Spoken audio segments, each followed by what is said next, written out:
Yo, what's good, man? This is East Child Podcast, which one and only us, Glory Boy, back here again with the next special guest in the building.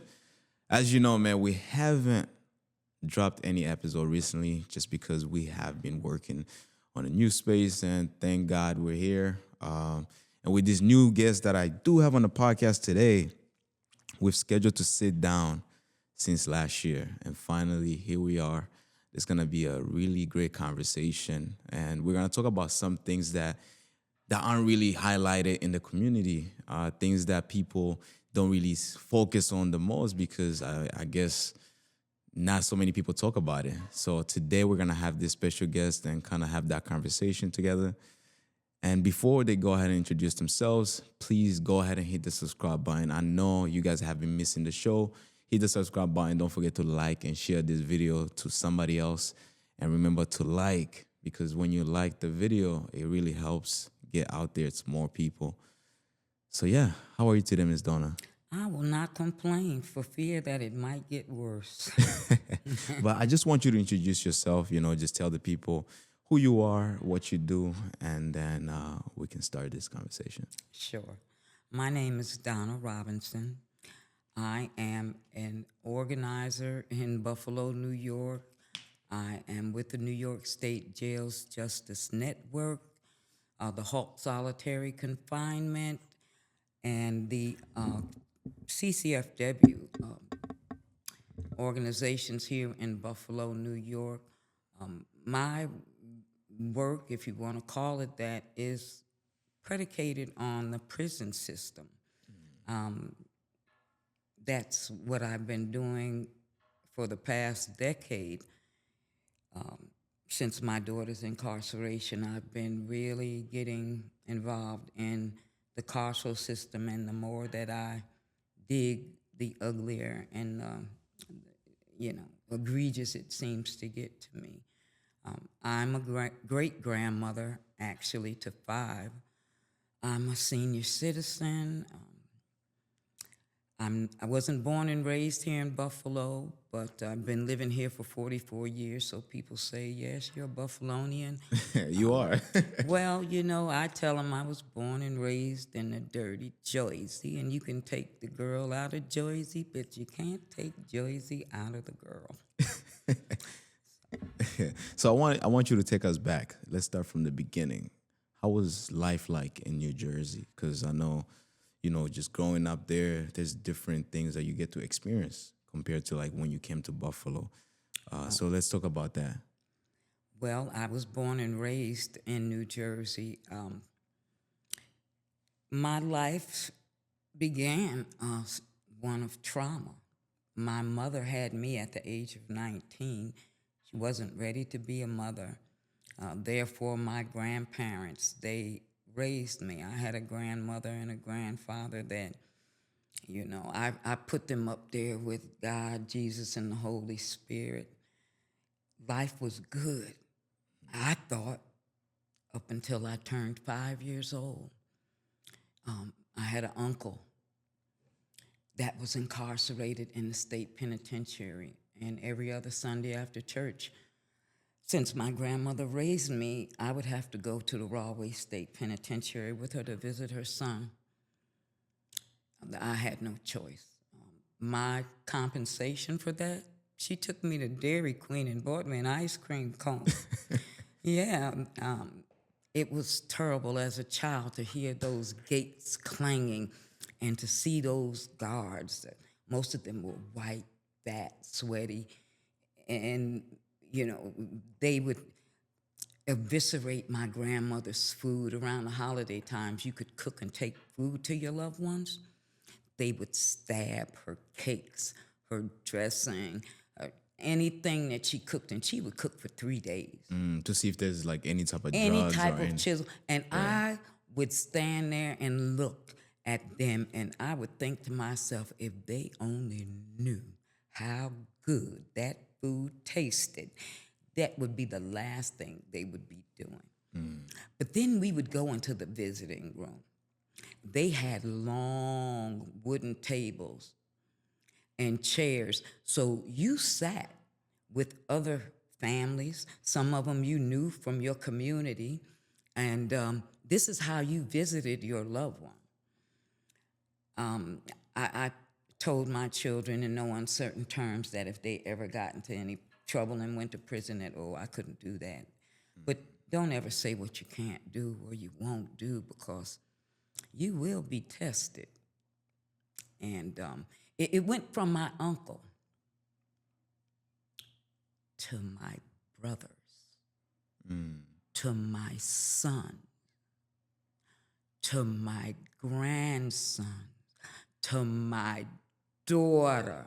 It's what you call a generational curse. Generational trauma and poverty is one of the main reasons, if not the main reason, for incarceration.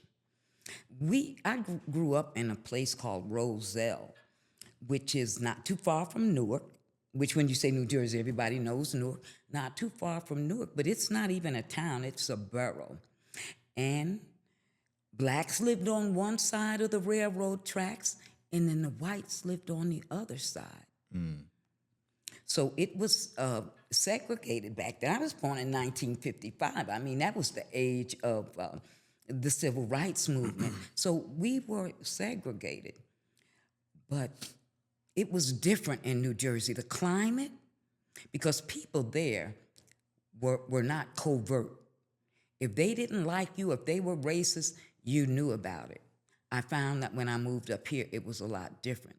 But I lived in a community with African American people. My family worked for Jewish people. We moved into another neighborhood that was totally Italian. I've had the opportunity to grow up around different people and different cultures. And I think that kind of had me more open-minded, so that when I came up here, a lot of things that I found to meet, including the snow, because I moved up here in February of 1982, never had seen this much snow in all my life. So you're saying New Jersey don't get this much snow? I thought they did. No, we get snow. Yeah. But when I tell you, I stepped out of my car, the snow was up to my behind when I moved up here. I couldn't move into the apartment. The pipes had burst. There was ice on the floor 5 inches thick. So coming up here, it wasn't welcome to the land of milk and honey like my mother led me to believe, because all my siblings and my mother was already up here. And she was like, oh, you come up here, go to college, I'll watch the kids. Well, I did go to college. She did watch the kids, but it was hard. Well, I want to ask you this question. Sorry to cut you off, but like, so when you were growing up in New Jersey at a young age, and you were witnessing your uncle and so on just being incarcerated, what were some advice that your parents would, or your grandparents was giving you to stay out of trouble, or to make sure that you make the right decisions? I understand poverty is there in that moment, but also with poverty itself, we can always try to make something good out of ourselves, because we can't stay there forever. Because if you can stay in poverty forever, then something is wrong. Yeah, well, Because you have to actually work to become a better person. So yeah, what were some advice? Well, the best advice I could say is that action, how they acted. Both of my grandparents worked. My uncles, my aunt worked. My mother even worked. This particular uncle that got into trouble was addicted to heroin. And we know for a fact that in the 60s, they brought heroin into our communities to destroy us. It wiped out a whole family in my community, and my uncle associated with them. And it was just their worth ethic. My grandmother was a religious woman. Every good thing that is in me, she put that there. You don't take anything that doesn't belong to you. And she told me there's nothing wrong with a hard day's work for an honest day's pay. My grandmother cleaned house for doctors, professors, for lawyers. And I would ask as a child, how long are you going to scrub these white people's floors on your hands and knees? And that's when she told me, there's nothing wrong with a hard day's work for an honest day's pay. So, there's nothing beneath me. I have cleaned houses for people in Buffalo that streets are named after. I've taken care of their children. I've managed to stay out of jail. First of all, I'm like, even if I don't go outside every day, I like the fact that I know I have the freedom to go out. Nobody's telling me what to do, when to get up, and I'm not being beaten and abused. And these are the things that go on in prison. Yeah, luxury is actually being free. You know, this is luxury. It is. Sitting down and having a conversation and knowing that you can, you're gonna go somewhere else and do some other stuff that you choose to do. You're not on nobody's time. Right. You know, and I want to also kind of like, because I know crack in the 80s. How was that?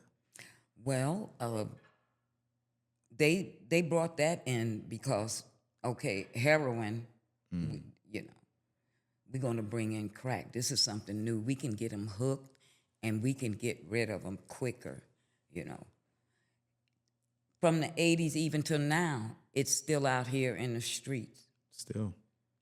It's still out in the streets. And I know people in my family that are addicted.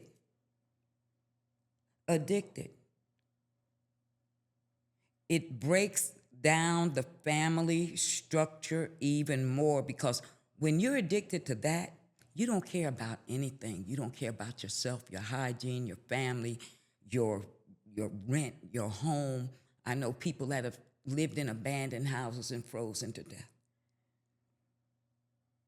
Anything that they can put in our community to erase us. But what they fail to realize is my son and daughter is laying down with your son and daughter, and they're making children. And how can you deny your own blood? That beautiful, innocent child that didn't do anything, their parents fell in love, and a child was born. So one day, they might all look like them. And this is the thing. We have to save the children. See, they came in and they took all the men out, and they arrested them or they murdered them. Then the women were left to raise the children.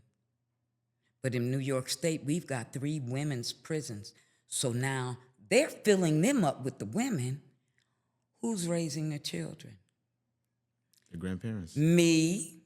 Do you really want to leave a 20-month-old baby with someone who does not know how to fasten a car seat? I say no. It's, things are different now. Raising my children, we could get away with a lot of things.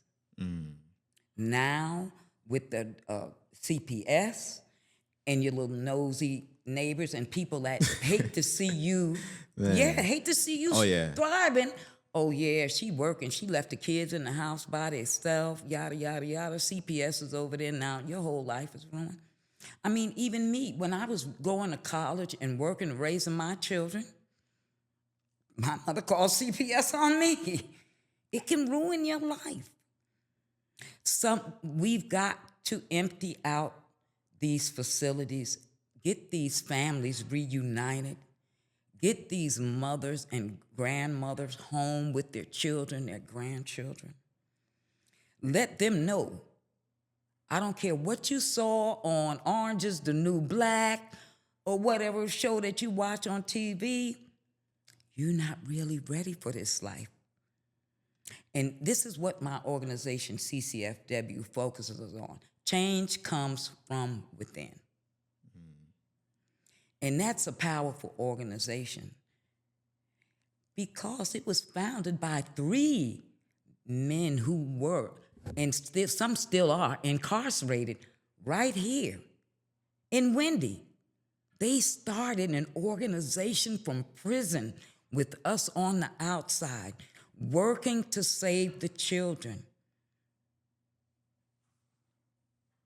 You're not ready to come in here, not see your mom, your grandmother eating this food that clearly is labeled not fit for human consumption, and what it costs for us to feed our loved ones in prison is more than it costs for us to eat on the outside. So we who hold down incarcerated people, we have to make the decision. Do I eat this today, or do I send this to my loved one in prison because I can get something else? Them, no. Not so much. And it was heir apparent when my daughter went away. Take us to the first day that you got that message that your daughter was arrested. First of all, let me preface this by saying my daughter, Al-Sharifa Robinson, they call her Missy, is now 50 years old. She's been gone in jail for 40, since she was 40 years old. She's been gone for 10 years. She was an adult with 4 grown children and a grandchild. She had been working from the age of 14 up to her incarceration and has worked every day since inside the prison facility.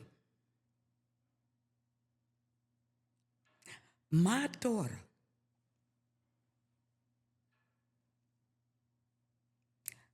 got hooked up with the wrong person. And the Bible speaks about being unevenly yoked.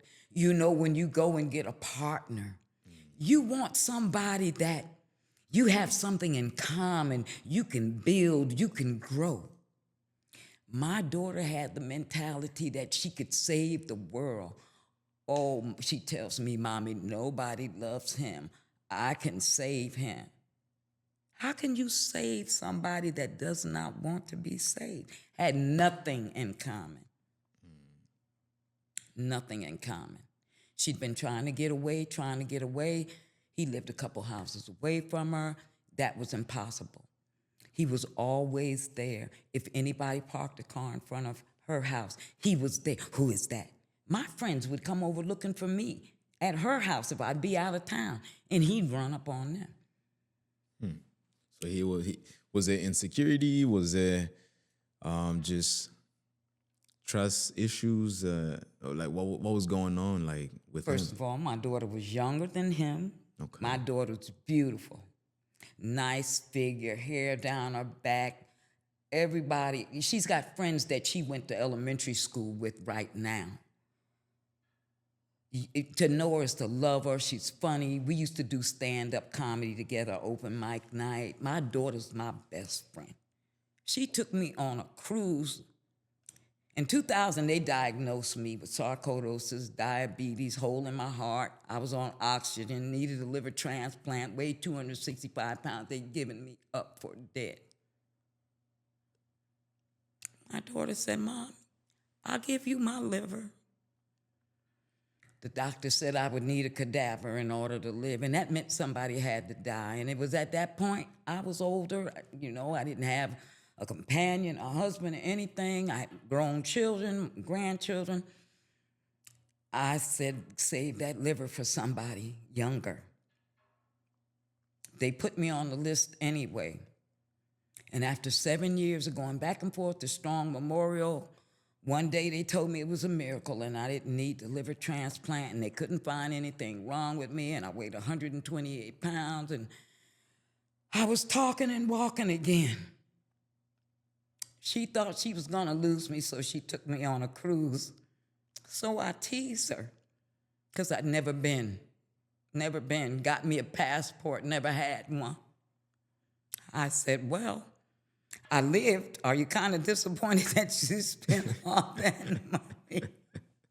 No, my daughter loves me unconditionally, and I her. I had 4 children. I lost a son in 2022 to a car accident, and Sorry to hear that. that's the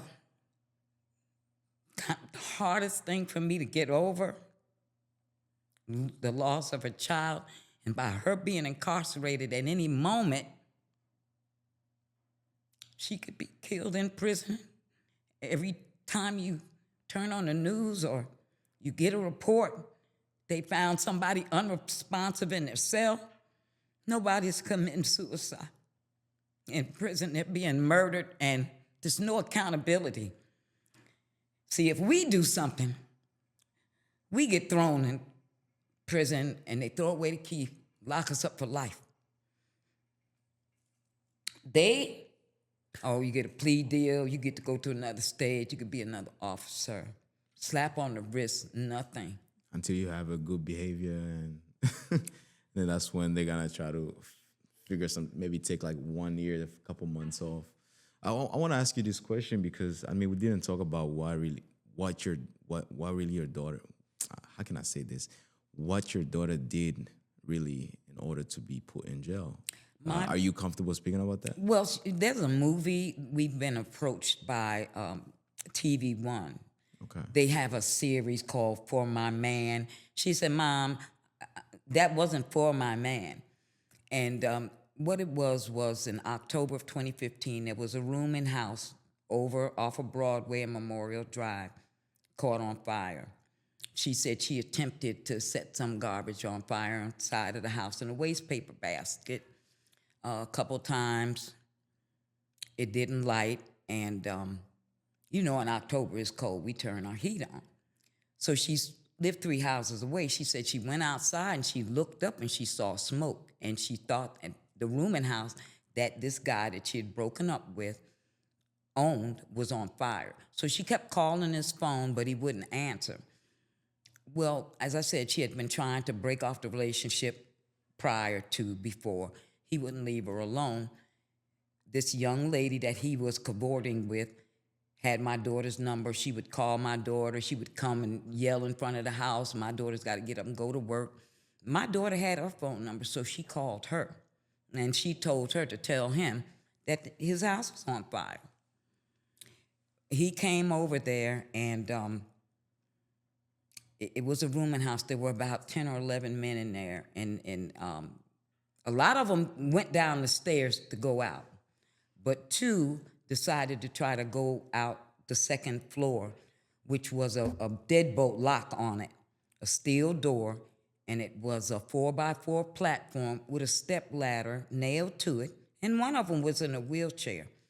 All of them were intoxicated because they'd been up, drinking and everything, watching the game that night.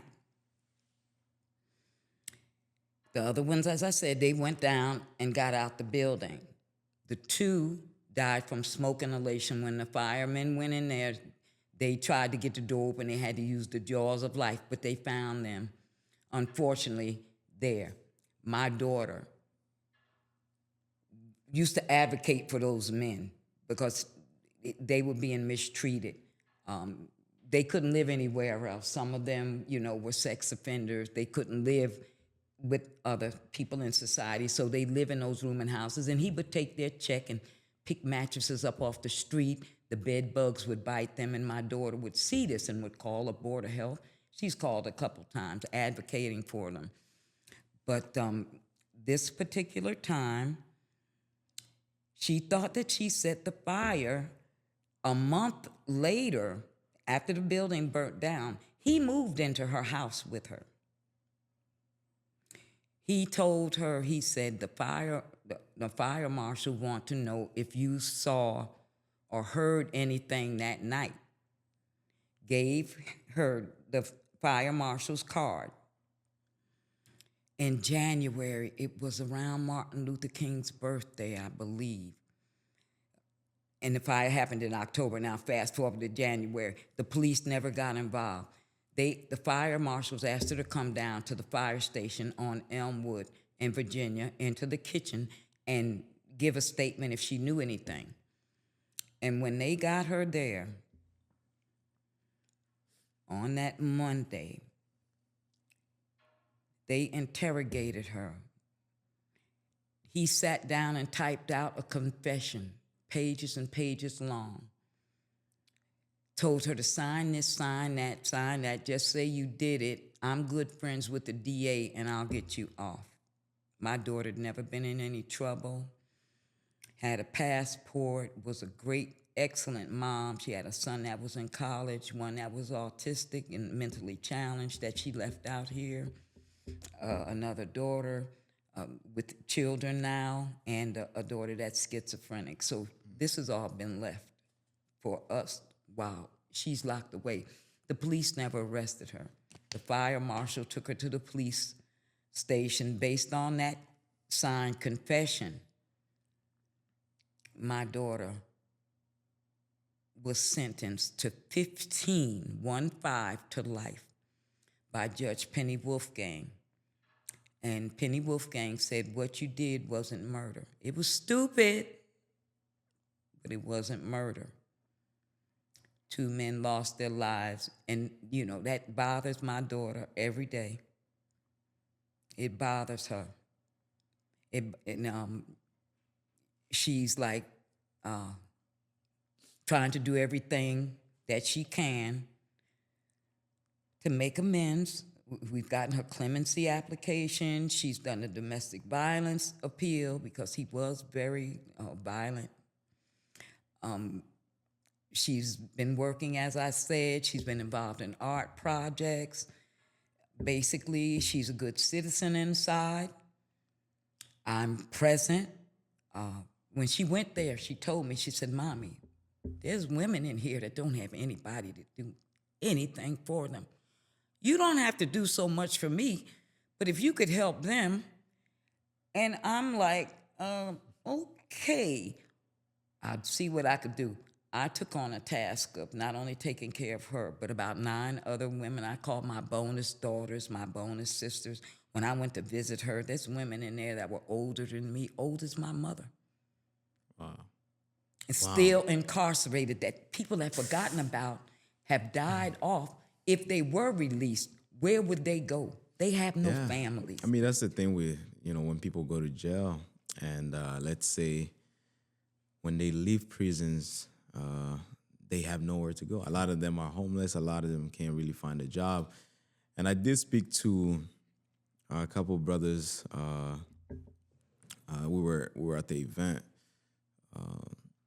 and they were talking about how it's very frustrating coming out of jail and can't even find a job. When a lot of times when they come out of jail, their family still depend on them, because as a man, they're still gonna depend on you. They're still gonna, want you to do something. Oh yeah. So that's one thing that I also try to say. Like, when people come out of jail, at least have an opportunity for them, or give them an opportunity. If they refuse, then hey, like you said, you can't help those who can't help themselves. But I want to ask you also, like, your daughter just being in jail herself, like, what are some things that you guys tend to talk about on a daily basis? Well, the first thing I ask is, did you eat today? Because I can't eat, I can't sleep if my family's not in a good space.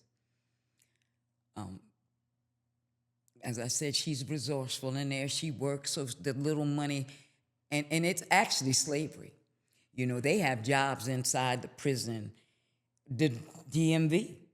When you want your registration or your driver's license renewed, you don't know who you're talking to on other end of the phone. You think if you call me, I'm going to tell you, hello, my name is Donna Robinson, and you're speaking with me from Bedford Hills Correctional Facility. How may I help you? No. They're paying them 25 cents, if that much, an hour, where when they get out of prison, they can't go to the DMV and get that job paying $25 or more an hour. But they've been doing this same job for years and years. Go to the state capitol building. Go to any university of New York State. Pick up a lamp. turn over a table. On the bottom, it says property of New York State. Well, that means that that was made by an incarcerated individual. There are 30,000 people incarcerated in the 40-some prisons in the 62 counties in the state of New York that are being used as slave labor. During the pandemic, they bottled the alcohol-filled hand sanitizers in the summer, chained to their desks with the fire department close by because of the heat. If that would have ignited, it would have been a tragedy. Oh yeah, you're gonna burn. But that same hand sanitizer that they bottled, they could not use it during the pandemic. That same hand sanitizer that they bottled is in every office in the state capitol building and the LOB. I know because I go down there frequently to advocate for those who have lost their voice, and I see it.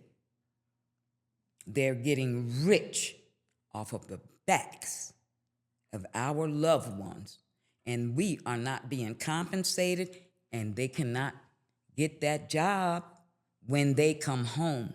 They're treated like second-class citizens. This is why it is so hard for the reentry organizations. There's so many that need so much, and they have so few resources.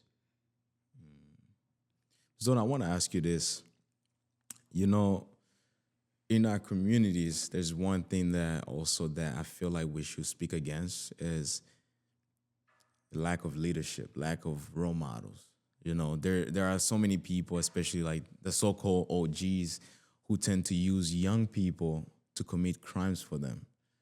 How can we hold those people accountable? Because then what they do is they put a young person's life in jeopardy. Now, let's say the young person is 18 years old or 17. They could be in jail for life, or they could be in jail for a very long time, and now their life is all thrown away. And a lot of those kids that tend to go into jails, some of them tend to have kids at a young age. Now, guess who's left without a father or without a mother? How can we hold those people accountable who are bad role models to our youth? I say call them out. You know, I have no qualms about calling you out. And being in a community, for as long as I've been in the community, I know who the shuckers and the jivers are. They're only here for photo opportunities. They're only there when it's time to be handed out some money, but it never trickles down to where it should go. The OGs who get the younger children to go out here and commit the crimes for them, they should go over to the East Ferry detention centers. I have people that I advocate with. A lot of them are with CCFW. Change comes from within. Formerly incarcerated, have come home and made a difference, giving back to the community. Matter of fact, most of my most trustworthy friends formerly incarcerated and have come home and are giving back to the community. We've got to call out the bad actors. That's it. You know, you talk out the side of your neck. You come into our community and you say, well, we want money to do this, that, and the other. But then when you get the money, where is the progress? You know, you ride around the neighborhoods and you see all these community centers that are not being used. I know when I was growing up, that was a safe haven for a lot of kids. Parents worked. Rather than to be latchkey children or to be a burden on your grandparents, go to the community center. You can get help with your homework. You get involved in athletics. You learn crafts. Growing up, I had to learn how to cook, how to sew, how to raise children. Now, they have parenting classes. Where were parenting classes when my parent, because my mother always said, well, I did the best that I could with what I had to work with. Right. There were no books for this. Huh? Man. We were crash test dummies, okay? And by me being the oldest of 9 children, I was the prototype. Okay, I'm gonna try to beat her to death with that and see if she dies. And if she doesn't, well, I'll try that on the other 9. You know. Yep. But yeah, they have parenting classes now. But these kids know everything. They learn it from TikTok and YouTube. So why go and sit and learn how to cook or sew? Let's talk about the music in our community and that influences violence and other behaviors. That is one thing also, because when I talk to the youth, and a lot of times when I bring a lot of people, I've brought artists and so on and sat down with them, and then I've asked them like, what's the purpose of making your music? And a lot of them actually say, I'm just narrating my story. You know, I'm speaking about things that I've went through, and I understand that part. And then I asked them like, what is your take on people who are just making music based on things that they've never even experienced? You know, just violence, drugs, and so on. And they say, man, like those people are just, they're very bad for our community. Like those people are there to destroy our image as Black people. So like, what's your take on those kind of music and so on that they continue to feed to our community? I don't know if you've heard of the Baddies and all those shows. Listen, I have to, as I said, I'm a great-grandmother.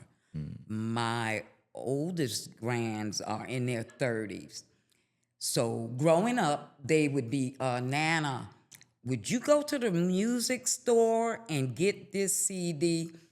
For example, one of my granddaughters, the one with the 3 children, I think she was maybe 12 or 13. She sent me to the Galleria Mall to get a cassette by Trey Songz. And of course, I'm gonna listen to this first. So I ripped it open in the car, popping it in. First line. This right here is a penny dropper. Oh, no, you don't. No, you don't, Tom. I love. You'll never get that CD. When I was growing up, music was pure. The best. I listened to Motown music, Martha Reeves and the Vandella dancing in the street, Stevie Wonder. It was all about finger popping, a good time. You weren't thinking about taking nobody's life, whatever, robbing nobody. We didn't have to wear Jordans. My mother used to go to the A&P, which is a grocery store, and get my sneakers until they found out I needed orthopedic shoes.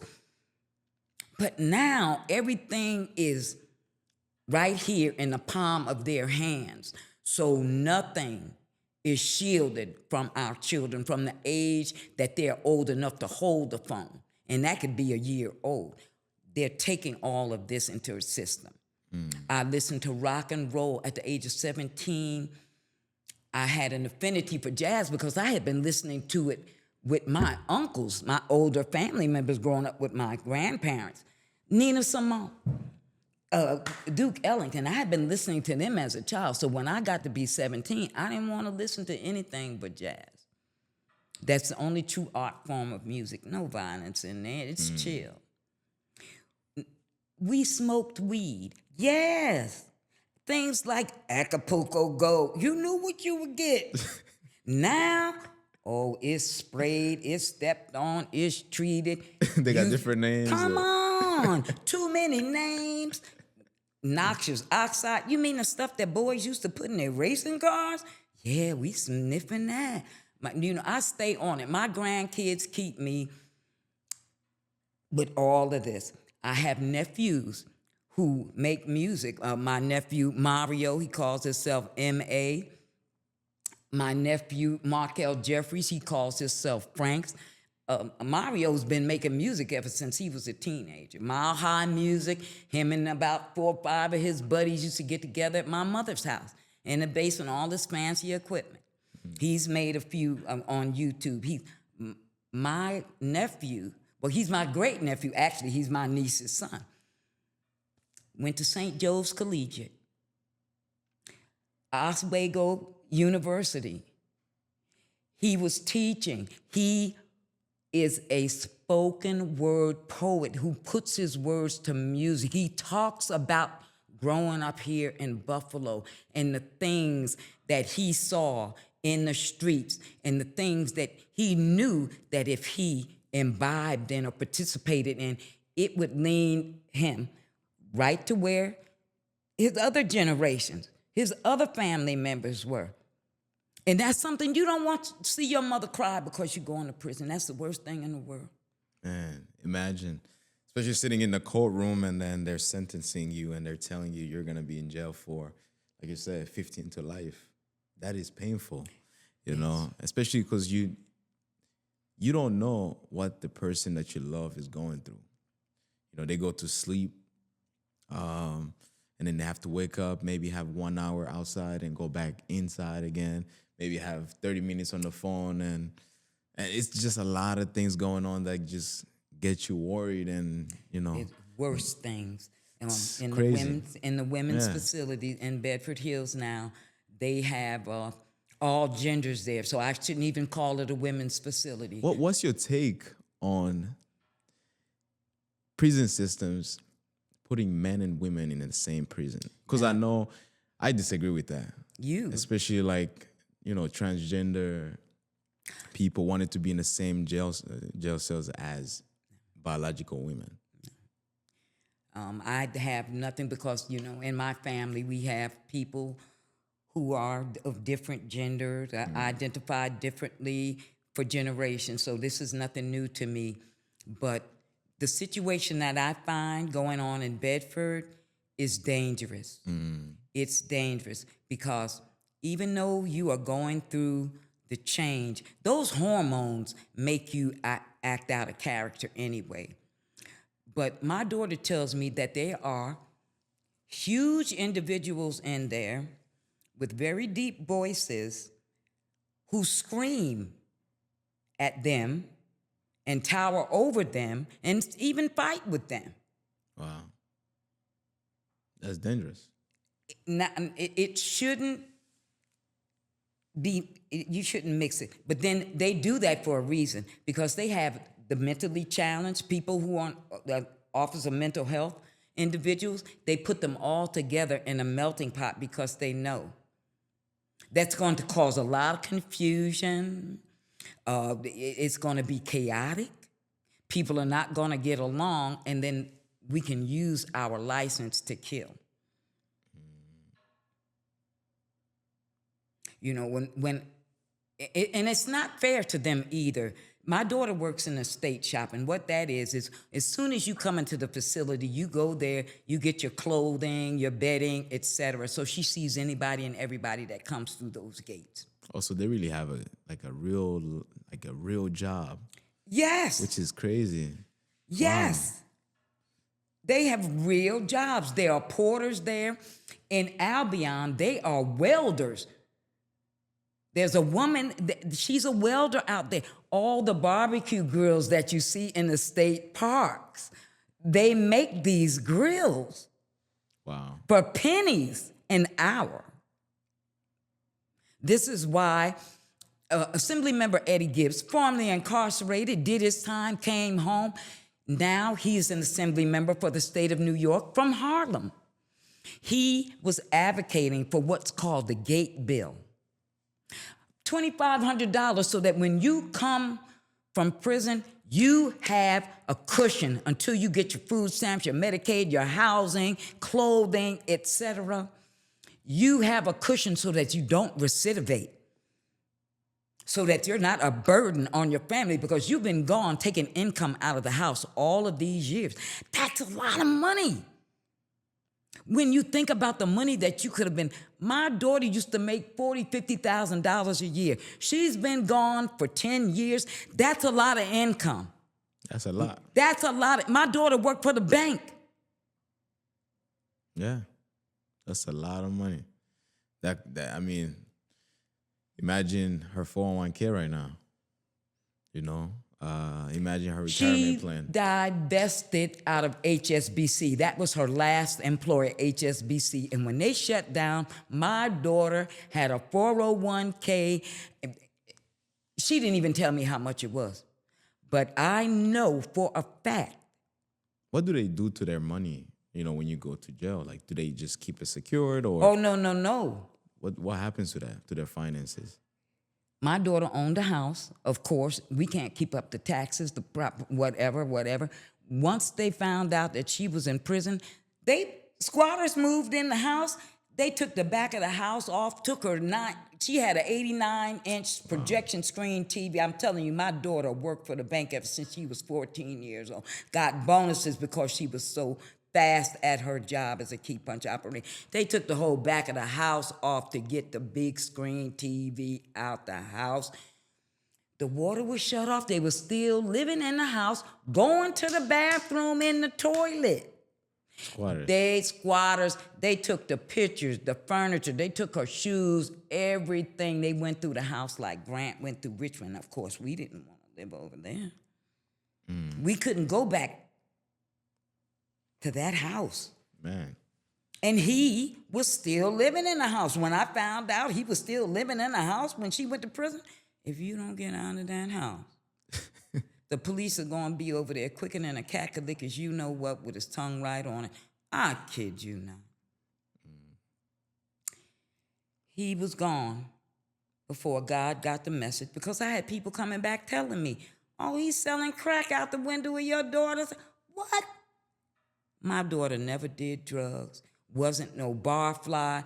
Occasionally, after working all day, 4 kids, she'd come home and have a bottle of wine, chilled, and sit up and have a few glasses of wine and go to sleep, because she had to get up early and do it all over again. But she, the worst person in the neighborhood, thought that she could do what? And he wrote a letter. I have a letter in my possession. He said, I'm sorry you got mixed up in this, but I can't go back to prison again. I already did Fed time. So basically, he said he set the fire to the house. But the judge will tell you, oh, we already got you. You just have a seat, because you probably did something and got away with it, so you just go ahead and sit down. They want to lock us all up or kill us. They want to build a new jail. I'm with the No New Jails coalition here in Buffalo. Once we found out they wanted to build a new jail in Buffalo, we backed them up in a corner. How are you going to invest all this money in a new jail when you closing down schools, when Johnny can't read, when my grandmother can't get back and forth to the doctor because she doesn't have Medicaid or transportation? How are you going to put all of this into a new jail? Well, you know they're not building the jail for you or me. They're not even building it for my children, because they've already got them. They got my grandchildren. They're building a new jail for my grandchildren. But we pushed back and said, oh, no. No, you won't. Yeah, and the city of Buffalo is broke, and you're right. How they're going to find that money to build new jails? The jail is not killing our loved ones. First and foremost, let's make that perfectly clear. It's not the tile on the floor. It's not the cot that they sleep in. It's the people that you lord over them. It's the maltreatment and the lack of medical and mental health attention that you give them. My daughter was incarcerated when they murdered India Cummins, and yes, I said murdered her. She said the young lady was in a corner, could barely speak, was cowering like a bird. Please call my mother. She didn't attack anybody. They took her to ECMC, and when they got there, they discharged her so that they would not have to assume responsibility. And that's the thing. Nobody wants to take accountability for their shenanigans. Oh, it's okay, I can take your life, but I don't want to take responsibility for it because, well, you should have stayed home that day. If you hadn't come out, maybe that wouldn't have happened to you. How asinine is that? The thinking, the analogy, the way that society looks, I say living while black is a crime because every day we walk outside, we don't know from one day to the next when that target could be on our back. You could just have on the same color outfit as somebody that just committed a crime way across town. Oh, but they're going to get you because you fit the description. You're black and you got on a black hoodie and black pants and black sneakers. Well, how many of us walk around in all black? Gotta start changing colors. Hey, Man, that's true. colorblind people. I don't have to match anything, and I'm colorblind. My kids say, Nana, just stick to black and white. No, I like color. I want color in my life. I don't care if it is pink and red. That's it. I mean, I've seen that a lot where people have been stopped and just, have been put in jail because they fit the description until they come to a conclusion, okay, you was not the suspect. No. Which is very sad. And I feel like with that kind of system, we don't need that kind of system in our society because it fails some people and it rewards other people. Yes. It fails the actual victims, it fails the actual innocent individuals and rewards the criminals. So I think they should do better job. I always say this, just in law enforcement, they should do better job, with training. They should do better job understanding other people and how they operate. That's why I would say if the police, especially Buffalo police, if they're gonna go ahead and hire people, they should hire people who live in our communities. Thank you. The reason why I always say that is because we understand how our people are going to act and react to certain situations rather than somebody that's coming from the suburbs when they come into the city of Buffalo and they see somebody just act a certain way or speak a little louder than them, it becomes a threat. Right. We don't want that. Because I can understand if I come across like a brother and he's frustrated, he's mad because I stopped him, for example. I'm going to try to speak to him in a certain way to kind of calm him down and see how we can all go home to our families because that is the goal of, I think, law enforcement because they have to go home and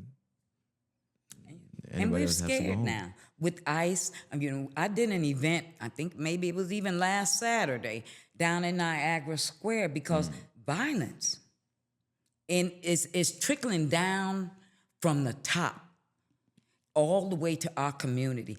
This ICE situation now is horrendous because, you can sit back and you can call up on your neighbors that you might think are illegal or whatever, and they'll come and they'll get them out of the country.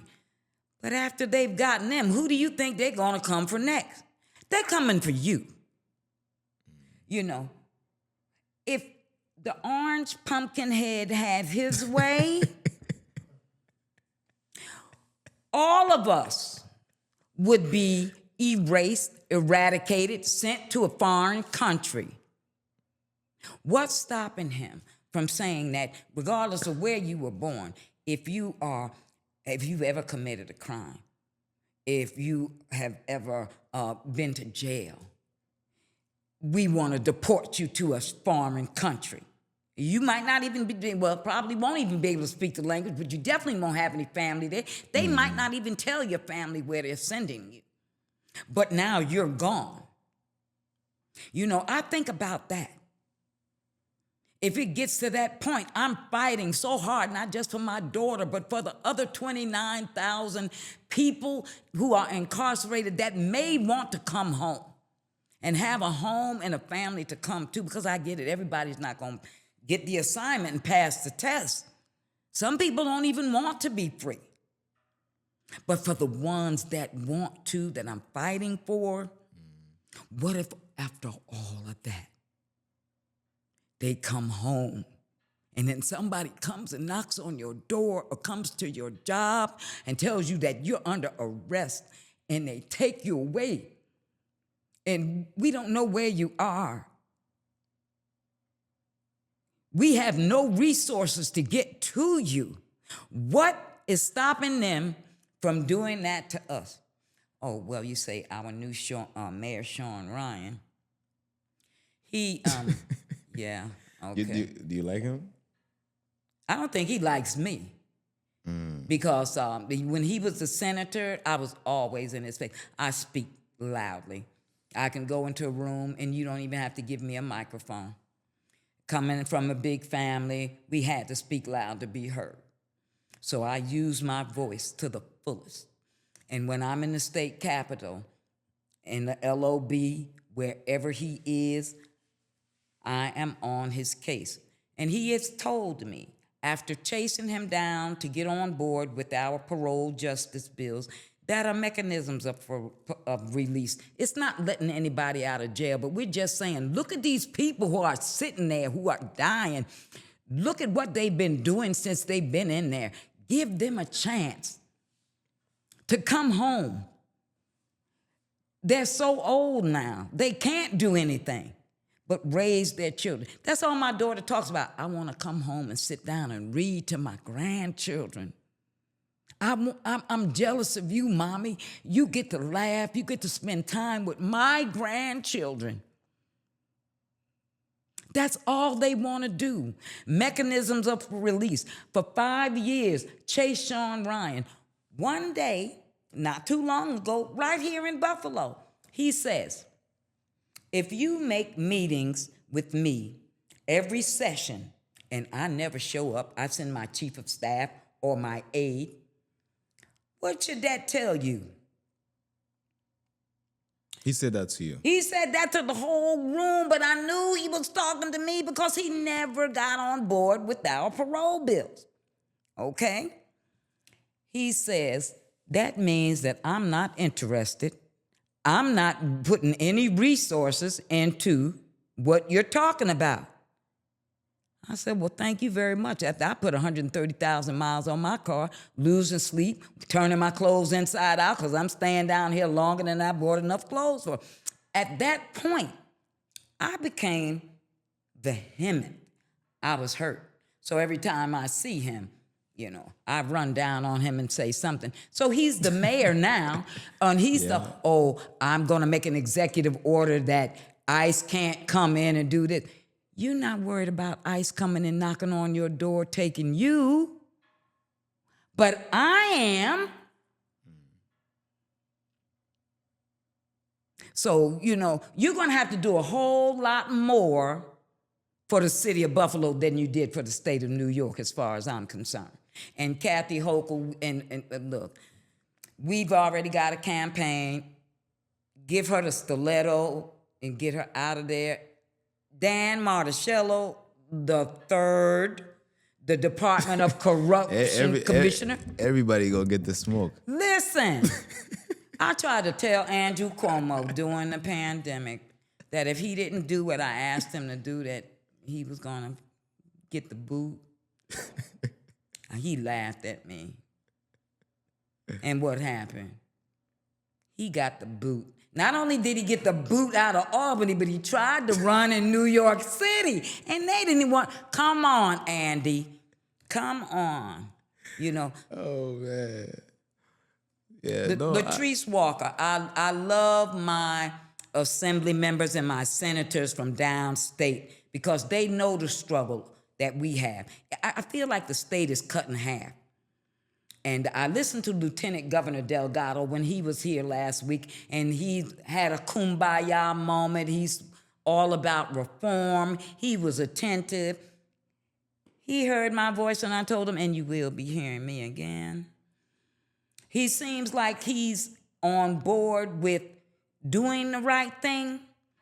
But don't they all say that when they're running for election and after they get in there? Yeah, and then they go into our churches and all of that and show themselves, and then the moment they get into office, they're nowhere to be seen. And it's confusing, and I don't really like that. No, I don't like it. Because first of all, I don't like to be lied to, and I feel like if I come to you and I tell you I have a legitimate problem that not just affects me, but my community, and you, oh yeah, sure, I'll look into it. But do you think that's the problem also with our people? Of course. It's like we're so needy.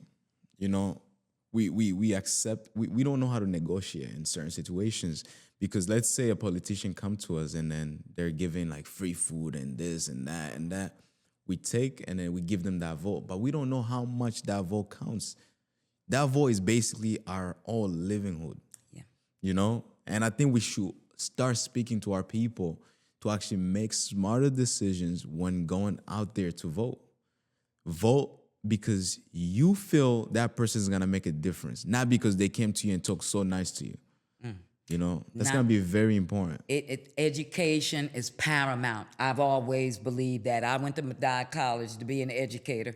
Haven't taught a day in my life, but I got a good education. To teach them, you don't vote for somebody based on their surname, the color of their skin, who they're related to. You look at their track record. What have they done? You put your ear to the ground.